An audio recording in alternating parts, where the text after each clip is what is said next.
Welcome, everyone. This is Reddit Talk 9 or Reddit Talk 10.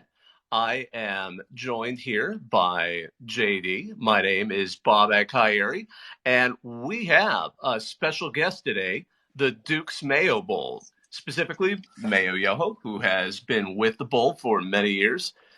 Miller, thank you for joining us. Guys, I have a guava Sao Paulo LaCroix. I have a blackberry non-caffeinated tea, and I am ready to talk for at least an hour. No, I have prepared. We've been at events all day. I am tired, so I am well hydrated and ready to go. Fantastic. I am all geared up and ready to go. I've got my water and I've got my wonderful cracking up pecan porter from 903 Brewers. Not a sponsor of the show yet, but they're from my wife's hometown and I absolutely love them. Bobak, what are you drinking tonight? Just a bit of Lafroy 10-year. It's one of my go-tos. Just a couple of fingers of that, just to relax and unwind after another day of holidays with my in-laws. But we're not really that kind of show. But yeah, it's unfortunately the stereotype, the cliche is true. But we want to go ahead and get started. We have, oh my gosh, so many questions. First of all, Miller, I got to ask, how long have you been with the Bull? That is a complicated question. I started in 2014, so I've been the Georgia Louisville year, and so I worked for the Charlotte Sports Foundation, and I worked full time to 2016, and then I've maintained the social media account since. But in 2016, I went to an advertising agency, and then I did my own thing, and then I went to a video production company, and then as of June 1st, 2021, I came back to the Charlotte Sports Foundation in a full-time expanded role just in time for Georgia Clemson, App State ECU, ACC championship game, and now the Duke's Mayo Bowl. Just when you thought you were out, they pulled you back in. One last job that just keeps getting bigger and bigger and more exciting. That's great. So from your perspective, how has the bowl changed in those years? What are some of the things that those of us who just obviously tune in to enjoy good football, what do we not see? How has it changed for you and what you've seen inside behind the scenes? Oh man, that's a question I have not gotten before, and that's really good. Obviously, we've added in the Big Ten, which alternates on even years. So we had Wisconsin last year, so that's a big addition. And I think adding a new sponsor in Duke's Mayo, these are two easy answers. But those have one expanded the bowl to a new audience, but also Duke's Mayo moving from Belk was fantastic and great partners, and in fact, we still work with them. The players will be going to Belk tomorrow, but Duke's Mayo is just such a unique brand in terms of sponsoring a bowl game that when they were first announced, I didn't see the fit, and now it's as perfect as can be, and it's just kind of perfectly, I guess, just unique to college football. So that's been the big thing. Is being able to play with mayonnaise has been a big difference maker in terms of marketing. So, and I remember we had kind of a sidebar a few weeks ago, getting the opportunity to dunk a head coach. And both head coaches, as far as I know, have agreed to this. Could you talk about that process? Because there was a lot going on to kind of get those logistics all set. Yeah, this has been probably 14 months in the making, and both coaches have confirmed they're going to do it, have said it multiple times, and are in fact excited. Like, we've approached them this week, they've been super pumped. So we started talking about, like, maybe November of last year about doing the Mayo dump. It wasn't going to happen that year. We talked about packets, things like that, because it was a natural grass field and the Panthers were playing after us. Perfectly reasonable explanations. So we did a fake Mayo dump, and people were passionate in their response to that. I'm very appreciative that Graham Mertz broke the trophy immediately afterwards, and it was like the perfect distraction from the lack of a Mayo bath. And the first thing we said was, we can never do that again. So that kind of hatched the idea of how do we do it in a very unique way. So we tied the charitable component to it. So the winning team will get $10,000 to the charity of their choice, and that's coming straight from Duke's Mayo. So speaks highly to who they are as people.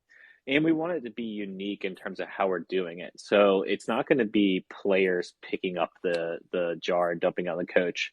Rather, we're actually going to do the post game ceremony, and then we're going to take the coach. We're going to sit him in a chair and like make him take it, like dumped over his head. He can't avoid it, run away from it, all that.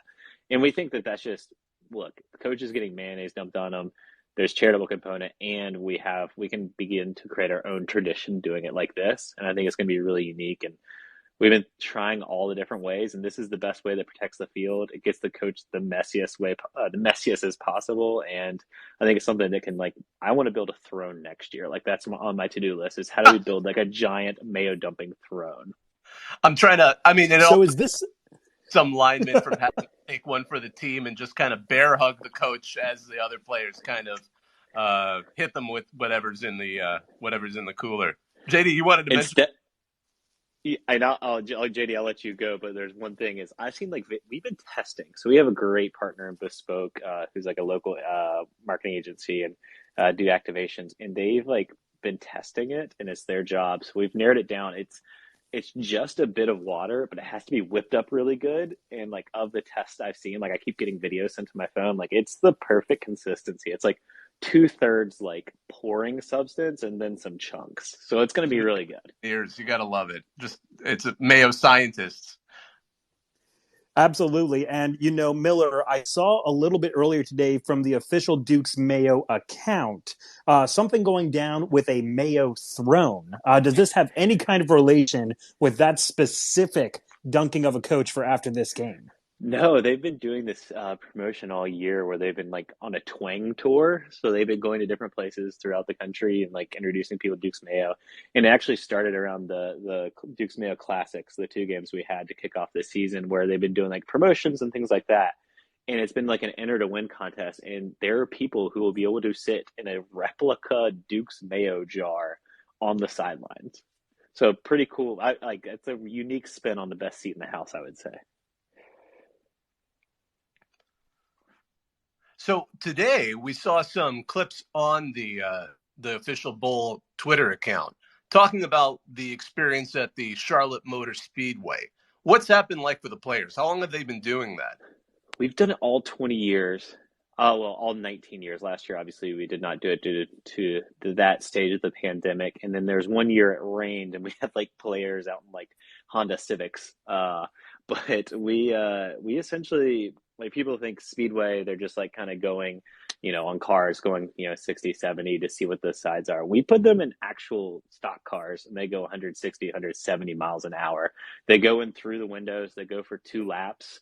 It is funny. You'll see players who go in who know what NASCAR is, are super excited, and like they're extremely thrilled because this is like a thrill of a lifetime. And then you have players who have no idea what it is. They get in the car and it is the fear of a lifetime. And it's like completely equal sets of adrenaline, but coming from different places.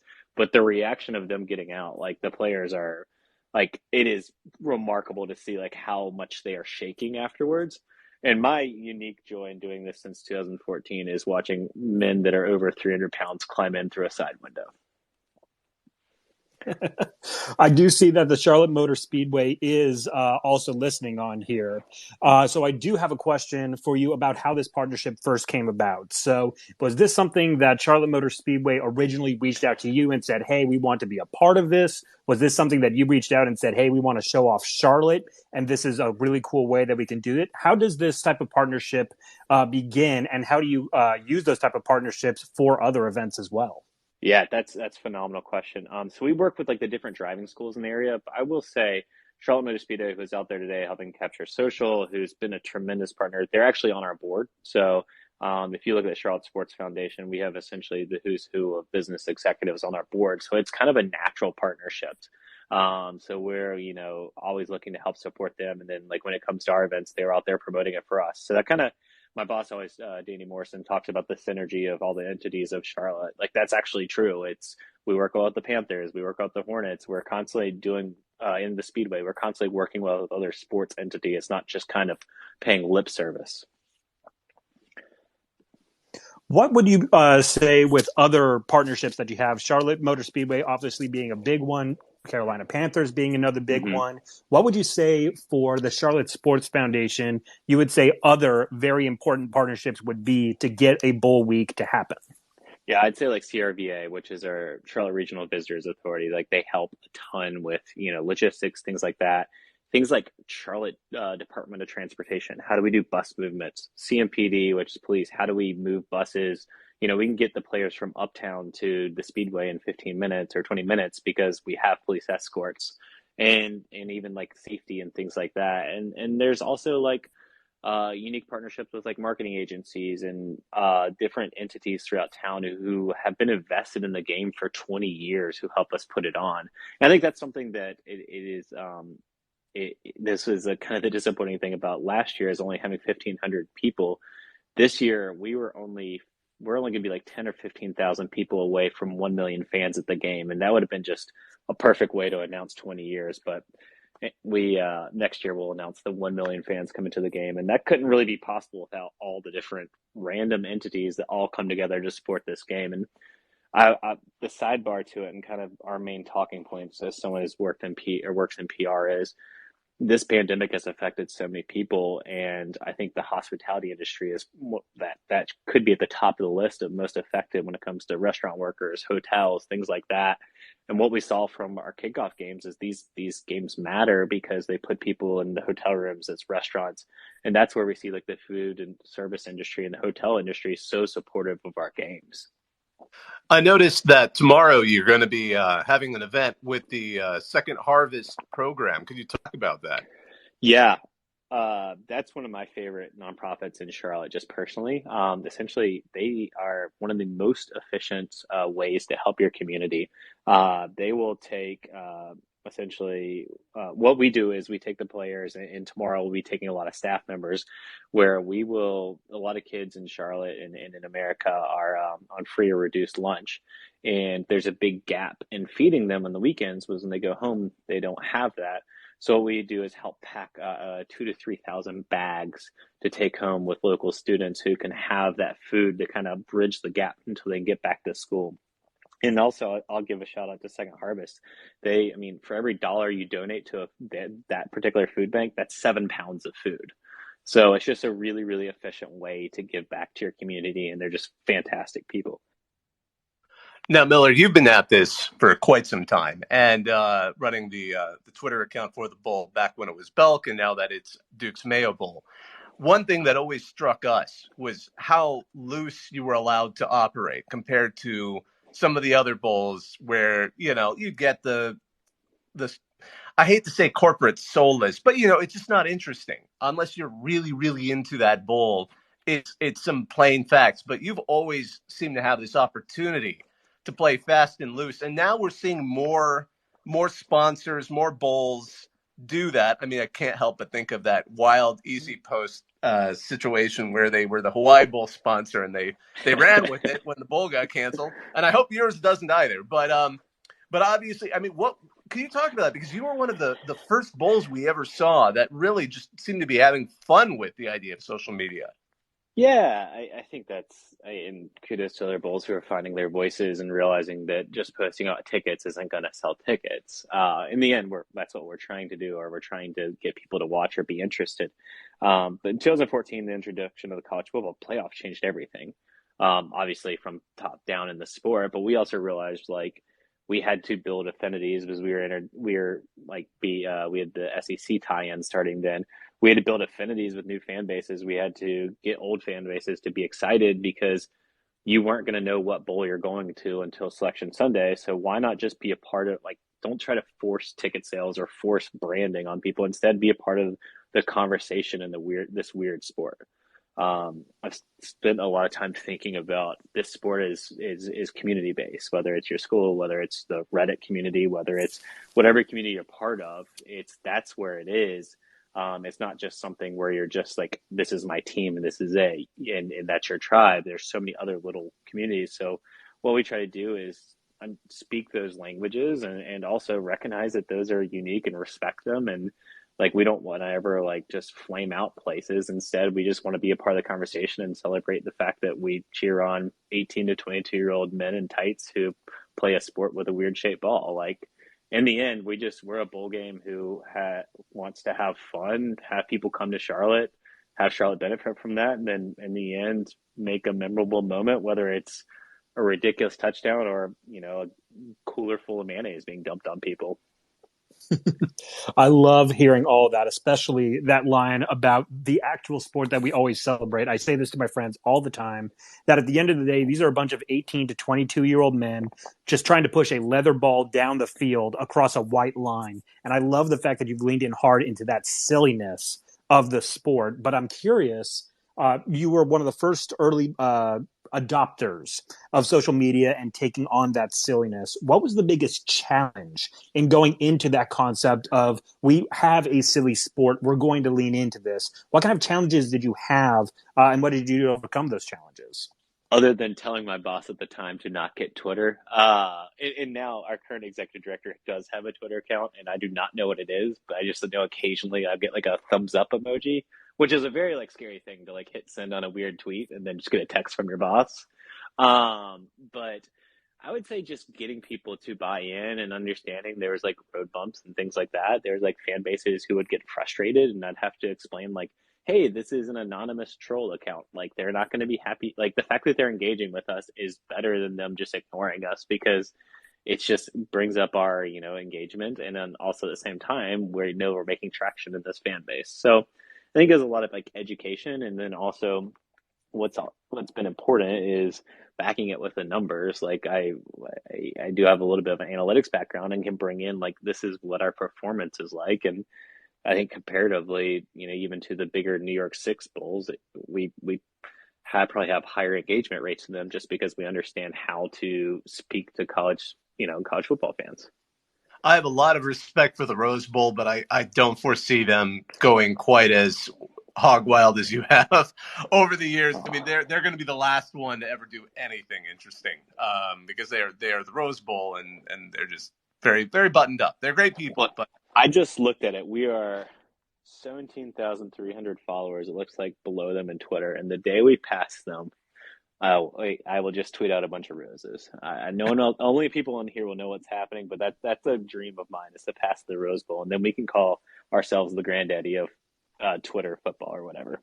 I can only imagine that, and I'm glad you haven't had your boss send you a question like, "What does being ratioed mean?" and "Why do my kids say that we're being ratioed?" Oh God, we try to avoid that, and that's I think I've done a pretty good job. And there's like two rules on Twitter: is like never post something like you'd have to like really apologize to your grandmother about, and like always keep in mind there's a sponsor you need to make sure is happy. Mm-hmm. Now, speaking of sponsors and bowl games, I know that you have leaned hard into silliness before, but there's been a new entry this year from a bowl game that didn't even happen.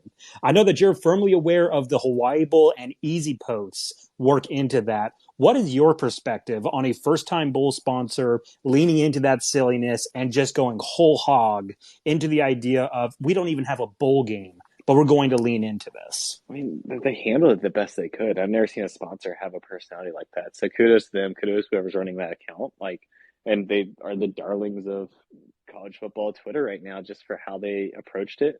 I will say they tried to start beef with us. The beef has been squashed, and there will be ceremonial gifts sent between parties. So in the off season, you'll see us making amends and being in a good place. But I mean, what else? This is the weirdest environment the sport has existed in, maybe, or at least in modern times. So being able to roll with it, being able to adjust, being able to do whatever, and then also being able to, I mean, their job is to promote their brand, and what have they done but do, like, they've hit that the nail on the head the past few days.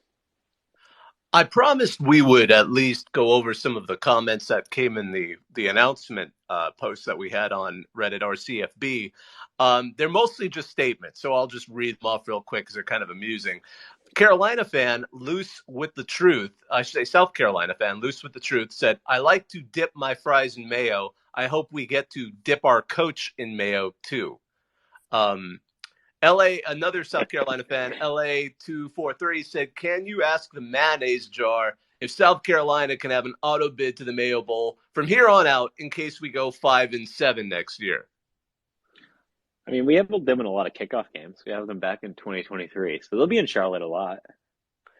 Excited. Here's my favorite. Whichever team wins, and this is from South Carolina fan Wahoo 20, whichever team wins needs a giant inflatable Mayo jar to live on their state capitol grounds, I assume for the rest of the year between Mayo Bowls. I think that would be a hilarious trophy. But of course, knowing the luck, we'll end up with Clemson versus South Carolina the year that happens. But I guess that's a win-win. Yeah, there you go. South Carolina's getting an inflatable helmet. No, I like that idea a lot. We should do something or like secretly hide something on state capitol grounds. Don't put that past me. Um, yeah, that's a good idea. So we brought up the participants, and I'm also curious on this. Is there a whole lot of selection that the bowl game gets to also have when it comes to the actual teams? I know you have obligations to the conferences, and there's a pecking order to that. But when you looked at teams, was there something that you got to say, North Carolina is available, South Carolina is available, we're going to make this a battle of Carolinas? Or is that something the conference comes and says, hey, use these two teams? Yeah, I'll first off say I'm not the person in the room, though I'm fairly close to the room. I sometimes stand outside the room while the phone call is happening. Um, Fair, but fair. yeah, yeah, I'm getting closer, but I don't want to ever be that guy. We do have some saying. It's different. Each conference works differently. In the bowl structure, obviously, with call it CFP, near six, and then there's like a higher tier one, and then us. It's not people still have a lot of the same thought process that it's 2013 and the sixth place in the SEC and the seventh place in the ACC matchup. No, instead, what everyone's trying to do is create compelling matchups that work best for their game. And when I say that, it's everyone has different sponsors and everyone has different objectives. Obviously, for us, like we have a sponsor that's very strong in the South and looking to have teams. That's why we're in the SEC and ACC, but also they want to expand. That's where that Big Ten comes in. And then also we play to a national audience in terms of how our marketing goes. But and then for us as a sports foundation, we want, economic impact to Charlotte. And while these two teams, if you look at these two, they're within driving distance, that's still going to be great for Charlotte because the night after or the night before, hotel rooms will be taken up and all that stuff, particularly in a time, during the holidays when they're not full. So for us, it's we work with the conferences, we work with the other bowls. It's complicated. It is making sausage, but it isn't just like a conference allocates. There's a lot of conversations that happen throughout the years. One more question I wanted to just follow up on the Mayo dump. How much did the Carolina Panthers, obviously it's their stadium, how much impact or how much influence do they have in the logistics of how you were going to approach that? No, I would say they were a very important part of it because at the same time we use their stadium. We want to be respectful, and we want to make sure that they understand what we're doing and why. And they've completely signed off on it. They've been big supporters of everything we've done, and yeah, once again, they're on our board, so they know what our mission is and what we're doing. And it's just like obviously we have a very interesting world we live in, and this phase of the pandemic, we have new turf there and we want to protect that. And we want to find a way that has the most impact. And I think that allowed us to mixing that into the concoction of what we're trying to do with this Mayo dump and how we're doing it. We kind of settled on the best place for all possible parties, including the coaches, because they now have a pretty easy walk back to their locker room once they're dumped. I do also I do also have one final follow up, and then Bobak, I think we're going to go ahead and start taking in some callers with questions for Dukes. Yes. Excellent.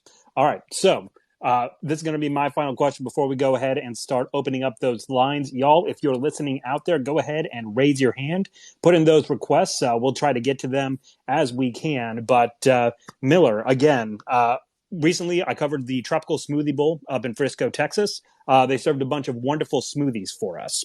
We've had other events before where the Cheez-It Bowl, plenty of Cheez-Its to be found, plenty of other food bowls that have also served food before. I can also think of things like the Zaxby's Bowls, rest in peace, back in Dallas, who also served fried chicken. But for y'all are the Mayo Bowl. What kind of Mayo specialty products might we see in the press box this year? So I think we started a really cool tradition with our classic games. I think a lot of people saw them was the custom jars that have each team's logo on each side. We posted a picture last night. All the players got them. The media will be getting those as gifts, and then also we'll be doing some sampling as people leave the stadium. And I think that's actually a really cool media gift because it's collectible. It won't you can use it or you can keep it, and it's not bulky if you're traveling. So you can get in the stadium and out of the stadium relatively easy. I work with a gentleman named Frank Kay who's worked with the game for 20 years. So he's like our longest tenured employee. And Frank's passion is the press box. And the email he spends like labors over the most is the press box ordering. And I always like to announce like one item from it that's particular. And he is doing a waffle bar, which I'm very excited about because we have an 11:30 game. So I think a waffle bar will be a Ooh. big hit. I'm now imagining him grumbling, "This is no Continental Tire Bowl." Or, um, but anyway, we want to go ahead and open this up to some of you out there, and I see you've all queued up. Reese, you have been you've had your hand up for quite a while. When you get a chance, unmute yourself. We'd love to hear from you. Well, Dukes, we meet again. I thought we squashed We this did. beef. This is Aren't we actually good it's now? not about beef. This is not about beef this time. Okay, what's up? I used mayonnaise today. Oh wow, look at see, this is someone who used to not eat mayonnaise, who hated Oh mayonnaise, and it started by us disliking each other, right? You didn't like no, I mayonnaise, hate right? mayonnaise. Me and Bobak actually go a ways back. He is the reason I That got is into true. journalism. Yeah, you photographed the Duke's Mayo Bowl for us one year, as I It recall. was called the Belk Ball, and I wish we had media guests back then or media hospitality. Yes, we did. I did. It was great. South Carolina lost 28-0. My only question really though is Mac Brown is kind of slippery as it is. Is there a contingency plan for if he does get dipped in Mayo, how that post game handshakes can go? Because he's a slippery little rascal already. And also, are there teams lined up to be in the prestigious Duke's Mayo Bowl if, say, South Carolina was to get COVID? One, we're not going to answer that second question because there is no answer. The answer is no, and we're being as safe as possible, and we're not going to speak any of that into existence because that makes my life very difficult, and also it's a public safety and public health thing, so we're not going to joke about that. The nice thing about the way we're doing it is Coach Brown, if he wins or if Coach Beamer wins, they will not be doused in mayonnaise until after the post-game handshake. That probably wouldn't be the best look if we just covered a coach in mayonnaise and then he had to go shake hands with his friend. So we're going to do it afterwards, Well, which kind of works out bad. important follow up there. Is this going to be televised? Correct. I mean, we're going to see this right after the bowl. They're gonna include it in the telecast, or at the very least, you're going to make sure to include this on the Twitter account. I can imagine. Yes. So the first thing I did was call the ESPN producers. It will probably be broadcast on the ESPN stream of the trophy ceremony, but also because we're making sure the ESPN cameras that will be there, they'll be able to cut it and put it up quick. And then, of course, your old friend, the Duke's Mayo Bowl Twitter, will be there to capture it as Now, well. second part of that question. Could you theoretically have something installed in the stadium akin to a claw machine that you could use to pick up Mac Brown by the waist and dunk him waist first into the giant mayonnaise jar or squeezable tube? I was around. It's a very interesting question. We're getting off the rails. I was around Coach Brown today, and he's surprisingly tall. I'll say that. Was surprised by how tall he was. I think it would be more difficult than expected. Okay, much love. Have a good bowl game. I will try to watch. I See you, also buddy. absolutely love the fact that, we're talking about the logistics of how are we dunking a coach in mayonnaise, and now we're somehow getting off the rails off of that. Listen, Things I'm have now taken a imagining turn. the sky cam as a crane, even though that wouldn't ever be feasible without a lot of reinforcement beyond what is currently probably. I'm now imagining someone dressed in a Duke's Mayo container operating the crane. But yeah, 2021's been completely off the rails. Anyways, yeah, I'll be watching. Hopefully UNC does something fun. I don't know. I don't care. Thanks for joining us, Reese. We appreciate it. All right, Thanks for Mike having me. Day, I see you are Hey, unmuted. Love to hear from you. what's going on? So the Dukes guy said that that putting this bowl together was like making sausage. I thought you guys made mayonnaise. I think mayonnaise is easier to make than sausage. I'm not the guy who makes it. Would they sponsor our game? But the ingredients seem pretty simple. I don't know how to answer that. Hey, it was one of those fun questions. Thanks for joining Okay. us, though. We appreciate it. Colton, we've let you on. We'd love to hear from you. Sometimes it gets to be a little wonky with muting and unmuting. It'll be in the bottom left of your screen, but it looks like you are unmuted. All right, we will wait, and we're not gonna remute you. We're gonna make sure. It looks like you're still connecting. We want to keep this moving, so let's go ahead and Michael Hernandez, you are next in line. If you get a chance, unmute yourself. We'd love to hear from you. Michael Hernandez, you have the ability to unmute yourself and speak. Hi, just out of curiosity, who are some players on South Carolina's team to look out for? Gosh, this is gonna be really horrible, but you're talking to the wrong. I've yet to dive into that. I probably should. I have a question for you. I mean, yeah, someone else. I should probably know that. As the Bulls social media person, how much of a focus do you have? I mean, what do you focus on when the teams get announced? What are your biggest interests when you're trying to build kind of the social media hype for the matchup that has been provided to you by the powers that be, which I know you do not specifically get involved with. And folks, I just want to say Miller has like nothing to do with which team gets picked. He gets, for better or worse, stuck with it. But not this year. This year is an exciting matchup between North Carolina and South Carolina. But what are your interests when you're trying to kind of prepare? Yeah, I think that's a great, and maybe hopefully this answers the question. Every year is different in terms of what I'm looking at, what's compelling. I would say there's been years where it's like, let's look at 2007, which is my favorite Duke's Mayo Bowl or Mighty Key Car Care Bowl at the time that's ever existed. It had Hakeem Nicks, had Pat White, Steve Slayton. So it was all about like these dynamic offenses going against each other. When it was, Wake Forest versus Texas A&M, it was, what's going on at Texas A&M? Can they put it together? Someone just left versus Wake Forest, which was John Wolford's last year, like capping off this kind of underdog story.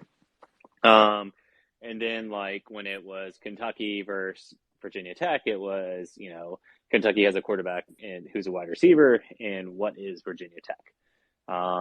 But this year it's kind of interesting because UNC, it's clearly Sam Howell. I think everyone's very interested in that. But South Carolina, it's like, what is the blueprint? And also, like, you have the big question marks of, how are they going to generate offense? What is that? And how they can scheme up offense. And that's what I'm interested in. I don't think and especially with the quarterback situation they have, I don't really have an answer and who to look at, but I want to see how they can scheme up offense and if it's possible. And North Carolina hasn't had the best defense, so there is an opportunity there. Thank you, Michael, for joining us there. And I totally sympathize with the answer, and that's great. That was really intriguing. Hey, Ray Gunn, we have let you up. We'd love to hear from you. I just saw you unmute yourself. Hey, yeah, so I was really concerned about, one of the things that a lot of fans in college football talk about is band inclusion and, showing the marching bands, because I don't know how many people have been to a game, but, I went to Alabama and the couple of times I saw it, seeing Tennessee's band, even though I can't stand them, it's a great experience. The $1 Million Band it's all right, I guess. But, seeing those other bands come in and play is phenomenal, and seeing what they do and how they do it. And so I guess my main question would be, is mayonnaise an instrument? God, this meme will I love that you set that up just for this. This is why college football is a weird sport. That you spent 35 That is one of my favorite lead lead-ups I think I've ever heard. That was absolutely awesome. This meme will never die. It's the bane of my existence. And now that I say that, everyone's going to tweet that at me. It's fine and all, but please do, anybody here who has any influence, let the bands be shown on TV again, because those kids work real hard. They do amazing stuff on the field. They play excellent music. They're marching out of the stands to go for the halftime. But as a student, you're in there. You're waiting for what they're going to play, because you know the cheers. You know what to sing. College football is alone in that that the band is going to play something, and the students and the fans know the words, and that's what makes the energy so different. That's what makes it so great. Well, Ray just like Gunn, I have a question for you. I mean, because I agree with you, but do you have a background in the band yourself? No, I mean, I played trumpet in eighth grade because I wanted to, and I made first chair. I just like music, man. nice. My dad was a rock DJ, and my mom was an '80s metalhead, so I just grew up liking music. But I do think I went to as much as I could, and I knew some band kids in high school, and I went to stuff at college, and they work real hard. And the main thing is, like I said, the energy that the band brings to the game, because that music gets people pumped up and it gets them hyped up. You know, no matter what, you got music playing, people are going to be excited.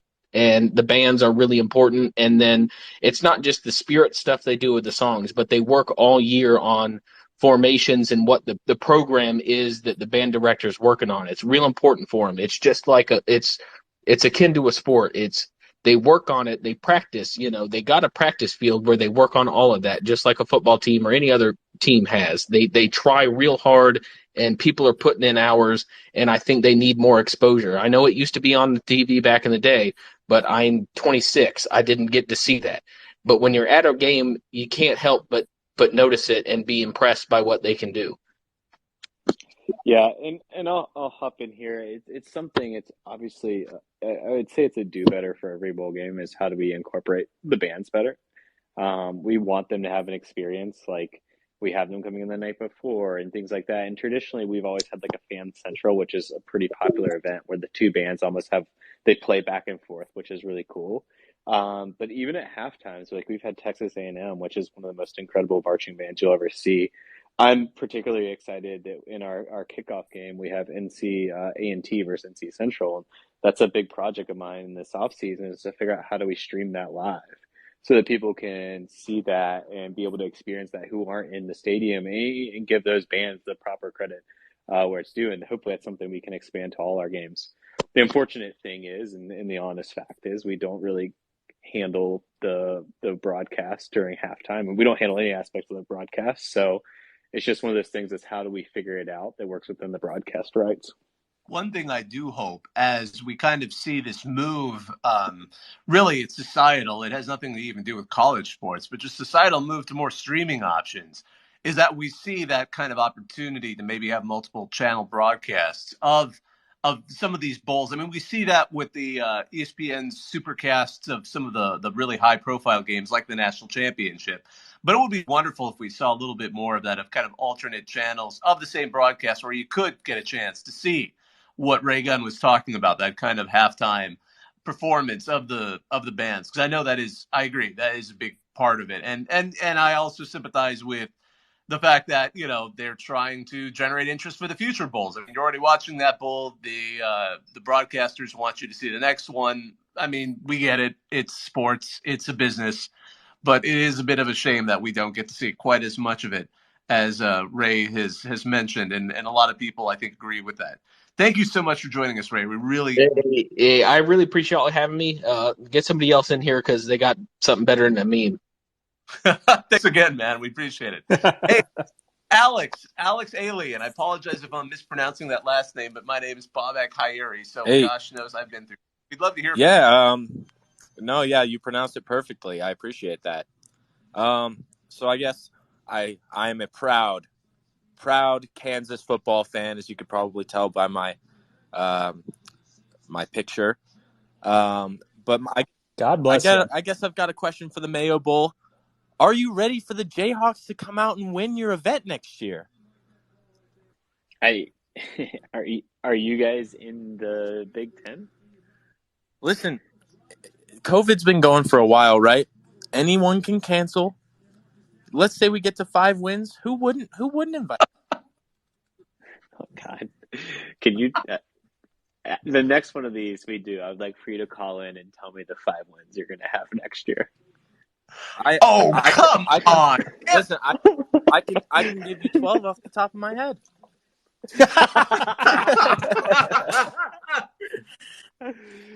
Oh man, if you're ever in Charlotte, I owe you a handshake for that response. Okay, that was good. I will take you up on that. Oh man, thank you, Alex, for joining us. That was awesome, and I believe Lance Leopold can get Kansas into a great position.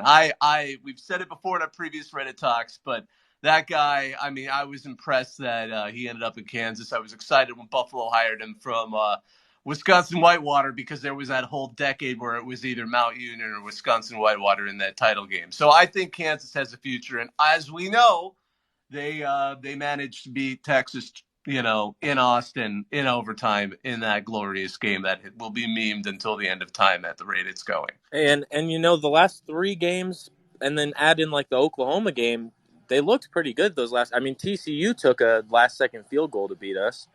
Hey, we don't need to talk about that game. Well, hey, it's your alma just mater. pointing it out. Listen, I'm looking for 4 wins next year. If we can get to 4, I'll be happy, and we'll be in the right direction. But just keep your eye out for us. If we get to 6, don't be surprised. Remember, I told you so. Thanks, boys. I appreciate you. We appreciate you, Alex. Devin Love, we'd love to hear from you. Go ahead and unmute yourself. We let you up here. We'd love to hear your thoughts here with the Duke's Mayo Bowl. Oh, we lost him there. Sometimes that happens. All right. Sorry, press the wrong You're button. about to have an internet. The next person's an internet legend, just to let you know. Well, really, he's a college game day legend. Well, we have Quavo Dwancho, and I'm totally butchering that. Would you like to unmute yourself? We'd love to hear from you.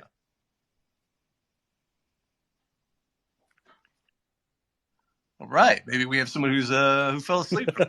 Well, all right, Jamie, a.k.a. at Beamer Train. We have let you up here. We'd love to hear from you. Unmute yourself, and let's hear from you. It's like a race to see who can hit unmute, and knowing our luck, there's some Amazon, web services hiccup that's affecting everyone. Hey, guys. Oh, I see someone unmuted. Oh, both did. Hello? All right, Quancho, we'll let you go first. Quavo, I believe you're on. We'll let you go first. Hey, guys, how's it going? Miller, how's it going? Long time no speak. You guys know this is the guy that dumped Mayo on him at college game day, right? Yes. Whoa, I was going to ask. So, Miller, I'm sure you're aware that NCAA football is looking like it's going to have a release in 2023. Do you know at all if Duke's Mayo's had any talks with EA Sports about any of the branding that you guys would have to do for that? Fun fact, that'd actually be one of my jobs. So that's probably under collegiate licensing, which randomly falls under me. So anything that has the Duke's Mayo Bowl, I have to approve any usage of it. But I believe that'd probably be under collective. I don't know where it'd fall, but nothing has happened, as you can tell by my answer. Gotcha. That's Well, yeah, I cool. was wondering about that. Yeah. Mm-hmm. Well, guys, I'll go back something to I should probably listening. ask about. Yeah, but guys, I'll let you go back to listening and appreciate you guys having Well, me. hang on. While we still got you here, we've mentioned before, you started the year this year in Charlotte dumping a bunch of mayo on yourself during college game day. I would love to hear more about this experience, starting from, first and foremost, bringing the mayo onto the game day set. Was it something that you planned to do, or was it just something that you were going to bring a jar of mayo, hope a camera looked at you, and you were going to make some magic happen?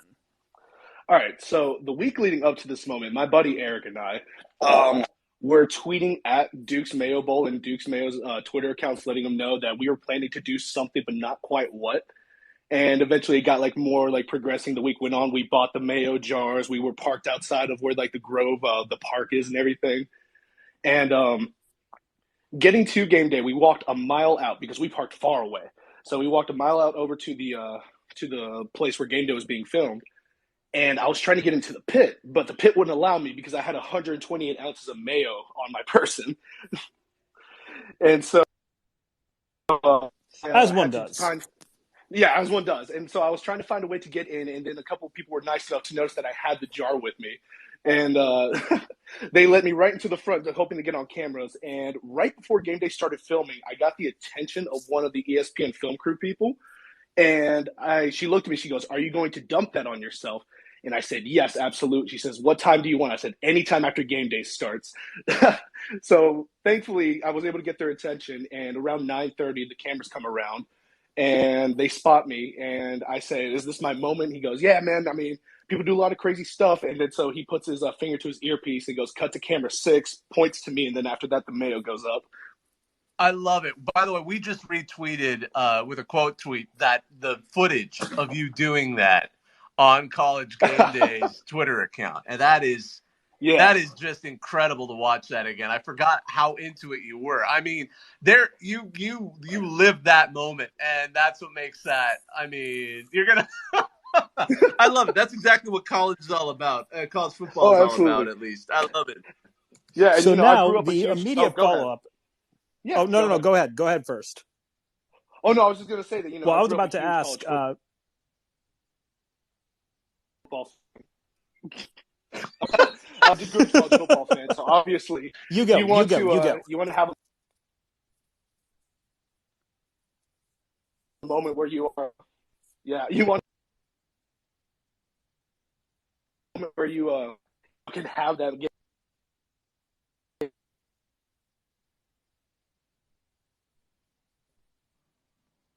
Looks like we're having a bit of an audio difficulty there. Yeah. So, hey, I just want to say, if you're having problems, I mean, we just Yeah. want to say Can we you hear me now? appreciate you joining us, Squab. That Yeah, was you're good. probably one of the greatest joins we've seen in a while. So thanks again for joining us. We really appreciate it. And if you haven't ever seen this footage, we just tweeted it out on our Reddit account, our Twitter account. So please go ahead and check that out. Jamie, you've been on mute for a while. We appreciate you. We'd love to hear from you. What's going on, guys? I appreciate y'all having me on here. Thanks. First and foremost, I just want to let everybody in here know there's only one Carolina, and it's South Carolina, baby. We coming up there to what, but we take Matt Brown and the boys down. But on top of that, Dukes, guys, man, who are y'all going to let dunk Shane Beamer in the mayonnaise, dude? You going to let me come down there and do it, or what's up? We have two people, guys. I'm telling you, there is a 2 to 3 page document that details every movement about this mayonnaise dunk. They didn't create a one sheeter; it's like a 2-3 page sheeter. That who is doing it, who's allowed to be there. It'll be like roped off. I'm telling you, this has taken 14 months of my life to help plan. God, that'd be awesome going forward in the future, though. If you have a designated fan that gets to come down and do it, that'd be a really cool experience. But, noted. That is going on my to-do list for next year. Yeah, there you go. Awesome, guys. Well, I appreciate y'all letting me come on. Thank you for joining us, Jamie. That was awesome. We appreciate it. God, I love this. So, Justin, we've let you up onto the stage. We'd love to hear from you. Go ahead and unmute yourself and let us know what's on your mind. Hey guys, thank you so much for letting me be on. First of all, I'm a huge South Carolina fan, and I'm very excited about the trip up to Charlotte. I just had a quick question in reference to all of this. As far as the stadium, I've never been before. I know at Williams-Brice, at least I do, I have trouble with like connections with my cell phone and things of that nature. At Bank of America Stadium up there in Charlotte, is that an issue, or is cell phone connectivity pretty good and you can tweet and do what you want to do and interact? I'm just curious how that works, and if it's something that is works better than maybe here at home, in my opinion. And thank you very much for letting me be on. No worries. That's a great question. I mean, it has improved dramatically. In fact, the past few years, I work pretty much off my phone throughout the game. So whether it's Wi-Fi or cellular service, you should be good. And there's free public Wi-Fi in the stadium. Awesome. They actually invested a lot of stuff into it recently. So the city put a lot of money into the stadium. So it's in a good place. Awesome. Thank you so much. Thanks for joining us, No Justin. worries. We appreciate it. I think that's the benefit of an NFL stadium as well. They have a little bit more room and budget for putting in that infrastructure. Hey, Cajun Killa 94, unmute yourself. We'd love to hear you here on our CFB talk with Duke's Mayo Bowl. Hey guys, let me just ask this real quick. The mayo that will be dumped, will it be cold or will it be room temperature? Ooh. It will be room temperature, so it will be stored in a cooler throughout the game, but like the cooler's not refrigerated or anything like that. So room temperature mayo. Also, I don't think you have to refrigerate. Oh, I know you don't have to refrigerate mayo until it's open, so it should not be spoiled. You just jinxed it. You know that, right? You just. I'd probably. Oops. Yeah, that's going to be spectacular one way or the other. I love it. Hey, thanks for joining us, Cajun Killer. We appreciate it. That's a good question. Lori G, we just went ahead and added you. We'd love to hear from you. Hey, we're going to be there Thursday. Is there going to be any ladies merchandise for sale? I can't find it online. Have you checked the bowl website for it? I just checked your website and your merchandise link. And it's man. all Let me unisex tell you, and it's all available for shipping after the game. what I am doing is shoot me a Okay. DM, and I am emailing the people. We use an outside merchant, but I'll ask them right now. Fabulous. Thank you. No worries. Thank you, Lori. Absolutely.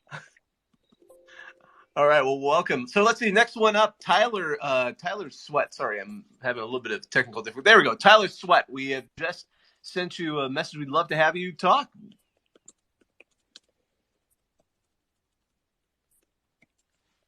Tyler, we'd love to hear from you. Just go ahead and unmute. All right, so I'm a huge Carolina fan, and I'll be at the game on Thursday, so I'm really wondering about this mayo dump. Are we going to have team color mayo, or is it just going to be the classic white? Classic Duke's white. I don't think that would go over too well if we had. If I propose that in a meeting, I don't know how quickly I'd get shut down. And which Carolina? You said Carolina fan. I just want clarification on which fan. Oh, well, the only one down in Columbia. That's where I also go to school, so yeah. Got it. I just love the idea of the moment the game goes final, a bunch of guys like dumping food dye really quickly with a big ladle, like looking like kind of, Macbeth witches sort of stirring this thing. Because, of course, we need a Shakespeare reference in the middle of this. But, that is just, oh, goodness, I love that. But, yeah, I think it wouldn't be right unless it's purely white mayo. It needs to be the essence of Duke's mayo, which is the pure mayo off-white ivory color or whatever you want to call it. But that is true. Sorry, I was reading your tweet. I saw you guys did breaking news. I just saw the winning coach. Thank you. I'm glad we broke news as a part of this. Oh my goodness. All right. Well, hey, Smith Max 13. Smith Max 13. We'd love to hear from you. Yeah, I've got a question for, the Duke social media guy. Did you have to push it all to get your company to kind of steer into this, or were they just as excited as you are? Were you doing this role before all this stuff started? How did that work out as a social media person? Yeah, so I work for Charlotte Sports Foundation, who owns and operates the Bowl. I will tell you this, the Dukes team is not only incredible people, but like the fact they're putting up money for just charitable donation to be a part of this.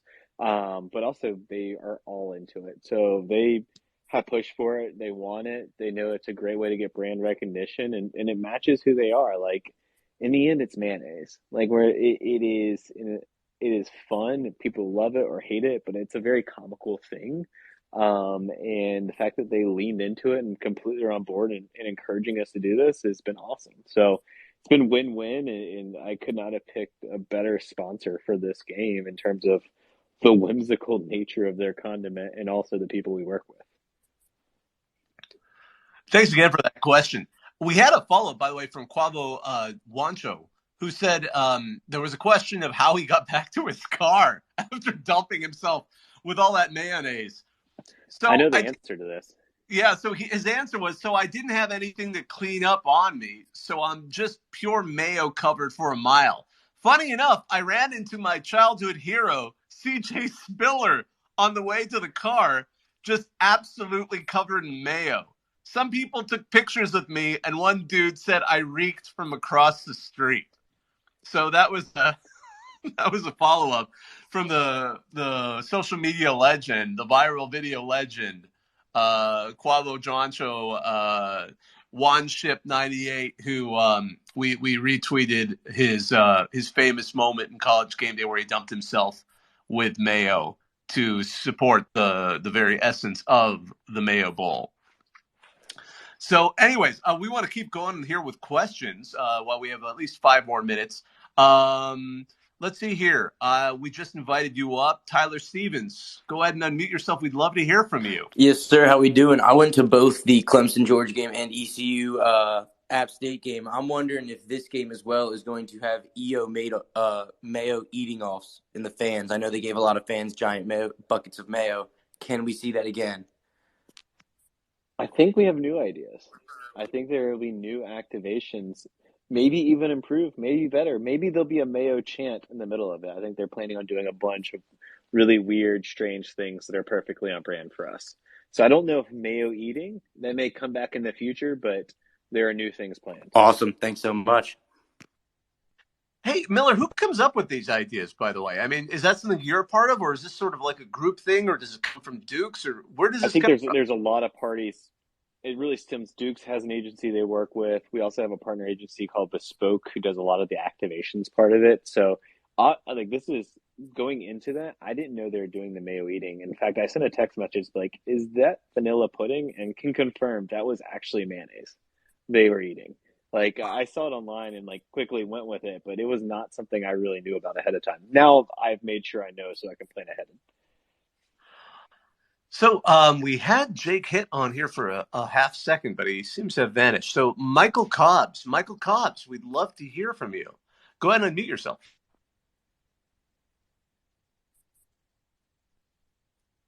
You appear unmuted, but we can't hear from you. So just unmute. We'd love to hear from you.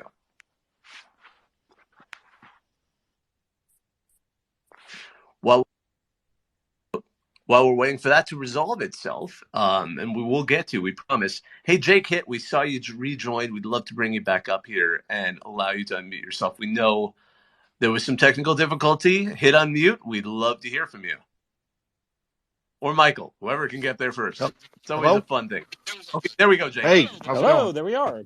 I do have a question for this because obviously this is in the same vein as the Belk Bowl. So I am interested in terms of the difference in the social media presence between the Belk Bowl and the Duke's Mayo Bowl on Twitter, because I do feel like they are different dynamics. That's so interesting, but it's the same person. I know, but do you feel like it's been switched up a little bit? That's a really good question. Has the sponsorship changed what you're allowed to Yeah. do? Has it? No, it has not changed. I think the mayonnaise has allowed me to lean into even being more absurd. So I think that certainly allowed us to go like no holds barred, try a lot of different things.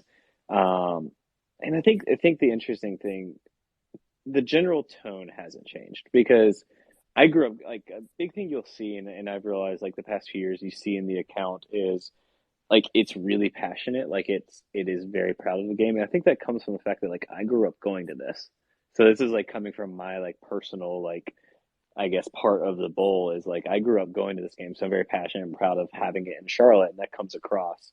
And also, like I'm a generally pretty weird person and into the weird college football internet, and that comes out. But changing sponsors probably now that you've asked has allowed at least me and the staff to try a lot of new things. Like our big marketing graphic that we did with paid social media was mayonnaise on a hot dog. Like we've done a lot of different things that are just strange that we never would have tried before. Great, that's awesome. That was a great question. We really appreciate it. Yeah, that was really smart. We respect your time. Do you want to? Should we go ahead and wrap it up, or did you want to answer a few more? We can go to like 10:15, and then I need to sleep at some point. No, I totally understand. This has got to be the crazy week for you with everything. Hey, Michael, I know you've been on a little while. Can you unmute yourself? We'd love to hear from you. Michael, Heldens is better. Oh, there we go. Hey, go ahead. We can hear you. Don't. You can mute him. He has bad opinions.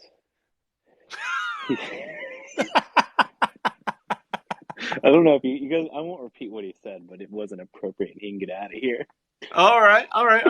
We're cool with that. He said something about a rival mayonnaise. Shelby Bounds, we've gone ahead and let you in. We'd love to hear from you. Hey, can you hear me? Yep. All right, so what is your deal? Why do you always tweet against SEC? I'm genuinely curious. Ooh. SEC? Yeah, I've always noticed in the Reddit college football like Twitter that there's always like something against SEC, and I was just wondering what the beef was. Okay, so wait, is this a Reddit question or a Duke's question? Because I don't want to put our guest on the spot if it's about us. Okay, well, what is going to be the consistency of the mayo that's going to be poured on the coach? It will be, there's just a little, and then it's like whipped up really well. So it will be like a thick liquid coming out and then chunks. And I will say, I have no, like, I don't think our account is against the SEC, but I do make fun of the school I went to the most. I will say that. Well, I will say this: when we talk about USC, I tend to dig deep because of my own connections. Not South Carolina. I'm not going to say the real USC, but the other USC, the one on the West Coast. But I can relate to that. It's easier to dig deep against your own particular alma mater than it is against some of the other schools. But Shelby, we really appreciate it. That was an interesting question, and we appreciate it a lot. Thanks for joining us. All right, Thomas. Thomas, we want to get you in here because we're trying to get as many folks as we can in here.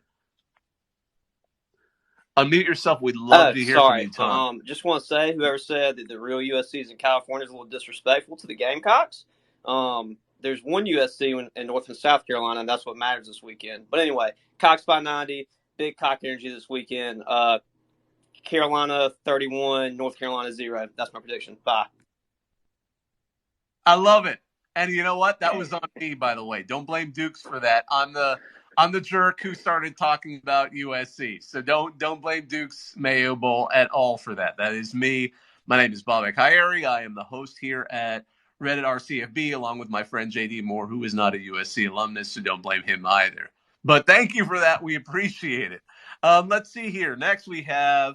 Oh goodness, this is going to be fun for me because I have a name that's equally complicated. Rashad, we'd love to hear from you. Yeah, I'm a senior at Carolina. All these people are saying that the real Carolinas and South Carolina makes no sense. We're the oldest public school in the country, so that's that. But the thing I would ask is, what are the logistics? I might have missed this. What are the logistics on when the dump is happening? Is it after the trophy presentation? That's one, and then two, I'm just imagining Mac dumping this onto himself and then trying to clean it off. Like, are y'all gonna give this old man anything to take it off? Yeah, so it will happen after the trophy presentation. Personally, I hope he's wearing, this is just me speaking, that poofy Jordan jacket. Like it's just like that's when I close my eyes and if your Carolina wins, I see him in just a wet poofy Jordan jacket covered in mayonnaise. And it brings me a lot of joy when I think about that. But we will help him clean it off, and I think we're probably gonna like give them gear they can wear and then strip it off, and then it's an easy walk to the locker room. That's awesome. Because then they have to go do like post game conferences and stuff like that. So we don't want to like ruin the rest of their day. Right. I right. love it. Rashad, That's thank great. you again for that question. I'm glad we got that answer. Of course. Thanks for having me on. Thanks so much. Hey, Daniel, we'd love to hear from you. Hey, so my question is, I'm a staff member at USC for the football team, and I'm just curious if you guys are going to have any like pregame or like halftime snacks of like packets of mayo, just in case I get hungry working. I didn't know if you guys were going to have any for staff. Depends on where you're going to be. Like, where are you going to be for the game? I'll be on the USC sideline, so I don't know, if you guys have the Gatorade tubs there with, some like kind of to-go cups for me or what. I was just kind of curious. I'll just slip into your locker room and just leave you a couple packets, just let you know where they are, and you can go get them at half. Yeah, that would be great. I would absolutely love that. Perfect. Done. I love it. Thank you. Thank you, Daniel, for joining us. We appreciate it. All right, Carolina Fever. I have a feeling I can tell which team you're for, but go ahead and unmute yourself, and we'd love to hear from you. Hey, what's up? This is Carolina Fever. We're the official student organization for UNC Athletics. I'm just wondering, I'm super excited to go to the game. What kind of food options with mayonnaise are going to be available for fans? Like I'm thinking BLTs, pimento cheese. Like what are we going to have in the stadium?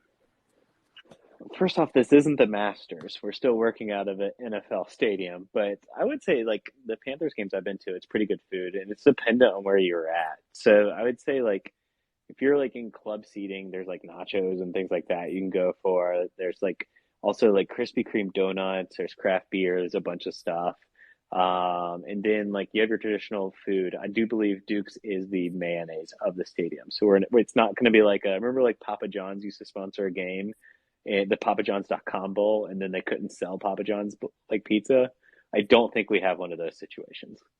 You're not amateurs. You're not dealing with amateurs at the Duke's Mayo Bowl. That's for sure, Carolina Fever. It's not amateurs. It's just contracts with. It's complicated. Everything. We know. Thank you so much.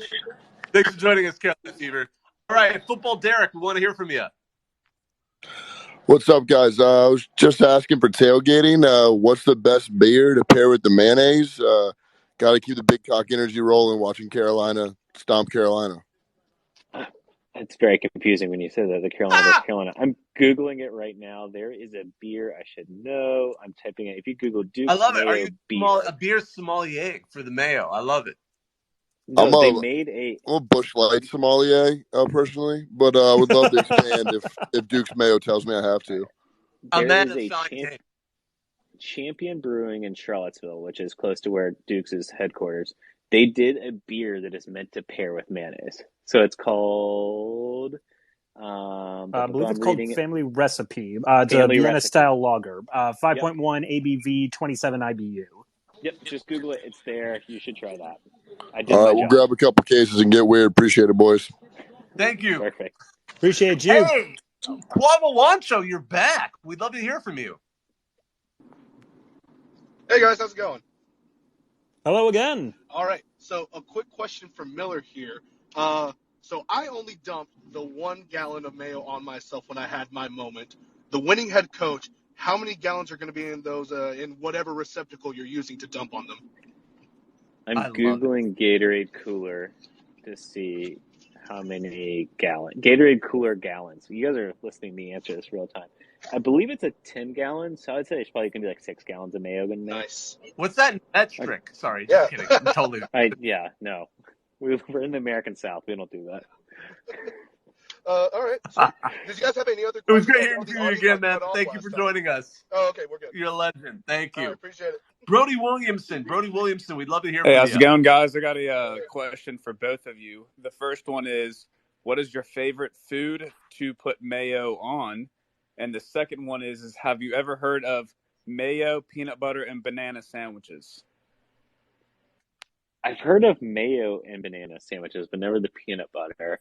I mean, I'm a classic person. I had the tomato sandwich, which is made with 2 pieces of bread, mayonnaise on both sides, salt and pepper on both sides, with the tomato in the middle, like a sliced tomato. You eat that at the beach in the summer. There's like no better food. Yep, I agree with that. Oh, and it has to be Duke's Mayo as Of well. course. Like, and that's not like me sponsor or anything like that. Duke's Mayo just tastes significantly better on a tomato sandwich. As well as a tomato that is homegrown from a farm. It makes a huge difference. Yes, sir. All right. I'll answer that question for me as well. So I was born and raised in Hawaii, and one of the staples in Hawaii is the plate lunch. And in that plate lunch, it is always served with some type of protein, and then 2 scoops of white rice and 1 scoop of macaroni salad. And you need a good, proper mayonnaise in order to make it taste correct. And I would say that's hands down my favorite thing to involve mayo with. Bless all of you. I can't even get near that stuff. Sorry, Dukes. I didn't mean to. You didn't hear that. That was nothing. We'll convert you, Brody. That was an awesome question. Thank you. Yeah. Thanks, guys. Sickos Committee. Hey, what is up? We would love to hear from you. Yeah, so I'm just a lowly committee member. I'm not like the commissioner or anything. I'm just representing today. First question: if Duke's Mayo were to sponsor a positional award or some sort of like season award, what position, what achievement would you give an award for to a college football player? God, that's a great question. Also, can we be a part of the Sicko? Like, how do you I join the think you Sickos really committee? honestly you just have to appreciate Sickos football and you're sort of in. Okay, I think we're in, judging by us. I tell you what, while I talk, Google Will Monday Belk Bowl punt, and that's our favorite play of all time. And let me know if that like counts as a Sickos play. I'll have to Um, look that up. so position. Immediately I thought offensive line, but I feel like that is maybe too generic. I would say like I don't know. We'll say like this, like a pulling guard. We want to get like the best pulling guard, just like blindsiding like a unsuspecting weak side linebacker. Like that's the award we want to do. It's just like the mayhem of someone not seeing something coming and being hit by someone far larger than them. Yeah, I like that one. Second question, and I'll hang up and listen. Oh shoot, I forgot what it was. All right. Oh yeah, it was our we had a representative of our committee actually down in the Frisco Bowl, not the hastily assembled Frisco Classic Bowl, but the first one. And I wonder if I don't know if we have any current members in Charlotte that are planning on attending the game, but do you think we could get a committee press pass for any future Mayo Bowl events? Potentially future. This one we've closed out credentialing. But with that said, if anyone's in the area, I'll gladly say hello if I have time on game day or the day before or even after the game. Like happy to say hello to anybody and slip them a Mayo jar. I will All right, absolutely appreciate it. for how awesome Miller is. He is one of the greats in college football. But hey, Sickos Committee, we love everything you do. Thank you for joining us. It was a thrill to be able to let you into the talk. When I saw you were in the queue, it was awesome. So thank you. All right, Samuel the Tower. I might be butchering that completely. JD, you may Hey, not. you got it right. Oh wow, Yes, really? Samuel Littauer. How you doing, buddy? Go ahead and unmute yourself. Hey, doing great and excellent pronunciation. Oh, you there? What kind of question might you have for us and the Duke's Mayo Bowl? Hey, JD, Dukes, Reddit, thanks so much for having me. Well, I'm a big Dukes Mayo fan. Had it earlier today on my lunchtime sandwich. Nothing better. And I'm also a big App State fan. So, Dukes Mayo Bowl, I'd love to hear your take on Cincinnati in the college football playoff. And if Cincinnati is to beat Alabama in the upcoming semifinal, what kind of what kind of impact would that have for programs like Appalachian State, who are in the one of the best and clawing to get into an elite bowl like Duke's Mayo Bowl? First off, let me say, as a Furman alumni for undergrad, it is very tough to admit that App State has done very well at the FBS level, and it is true, and it hurts to admit that. In 2005, you guys beat us in the Spitting semifinals, and facts, Duke's Mayo. I was a chubby exclamation point at the end of Furman at your stadium, freezing in 30-degree weather, shirtless, and it was miserable. One of the worst moments of my life. But I think let's work backwards. I think there is great hope. I think if the playoff expands, I think that's obviously helpful for everybody. I think Cincinnati essentially has to play a competitive game because I don't know the CFP committee, but I think that they are looking for faults when it comes to non-Power 5 conferences. But I will say, just to flip it back to us, if Cincinnati wins and does well, as a winner of one of our games, because they've won a Belk Bowl, that looks good for Appalachian State, which has won a Duke's Mayo Classic game. So the clear line to you guys making to the college football playoff is based on if Cincinnati wins their game. Love to hear that, and would love to see a Cincinnati victory. Big victory for Group of Five, and big victory for Appalachian State as well. So cheering on Cincinnati. Thanks, Samuel. We appreciate it. Hey, Dukes, how are you feeling? I mean, we don't want to keep you longer than your bedtime. We know it's been a really busy week for you. Let's do 3 more. All right, you got it. Neil, you're up. We'd love to hear from you. Unmute yourself. What's up, y'all? Just wanted to say go Heels. Excited for them to take on the Mickey Mouse USC. I just had one question. Is there going to be any plan to prevent a Graham Mertz situation that we had last year where he broke the trophy. God. Yeah. No, I don't know how you prevent that. That trophy has been, there's so many headaches around that trophy. The thing is, it's so expensive and so nice. It's Waterford Crystal. And the odd thing about that trophy was like it had like a chip or something in it last year, and a replacement was on its way. So it was kind of the perfect horrible incident. So it was like perfect it helped us like have a great story around the bowl. It like did a lot of attention, but also there was a placement on the way. This year, we've created videos, we're making jokes about it, but I don't know if it breaks again, I think we might there's been one guy whose job it's been to get the trophy here and in one piece. I swear he might cry if it breaks. I love it. I wouldn't be surprised. Thanks again, Neil. We appreciate it. Hey, Jamie, we just noticed you jumped in again. We'd love to hear from you. Yeah, guys, man, thanks for having me back again. Hey, just for the Carolina, the UN Stink fan earlier that said North Carolina's the only Carolina, buddy, you just don't know what you're talking about. You need to hit your classes, and maybe you'd understand we are your daddy.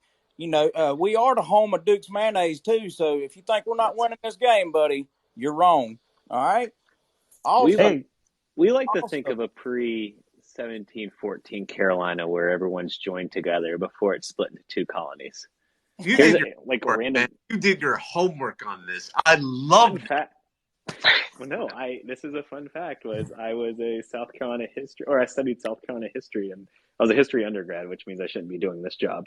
But I had to dress as a colonist in Charleston for a summer, and I had to learn the history of the Carolinas, which was like my for real? Like, were you like working in?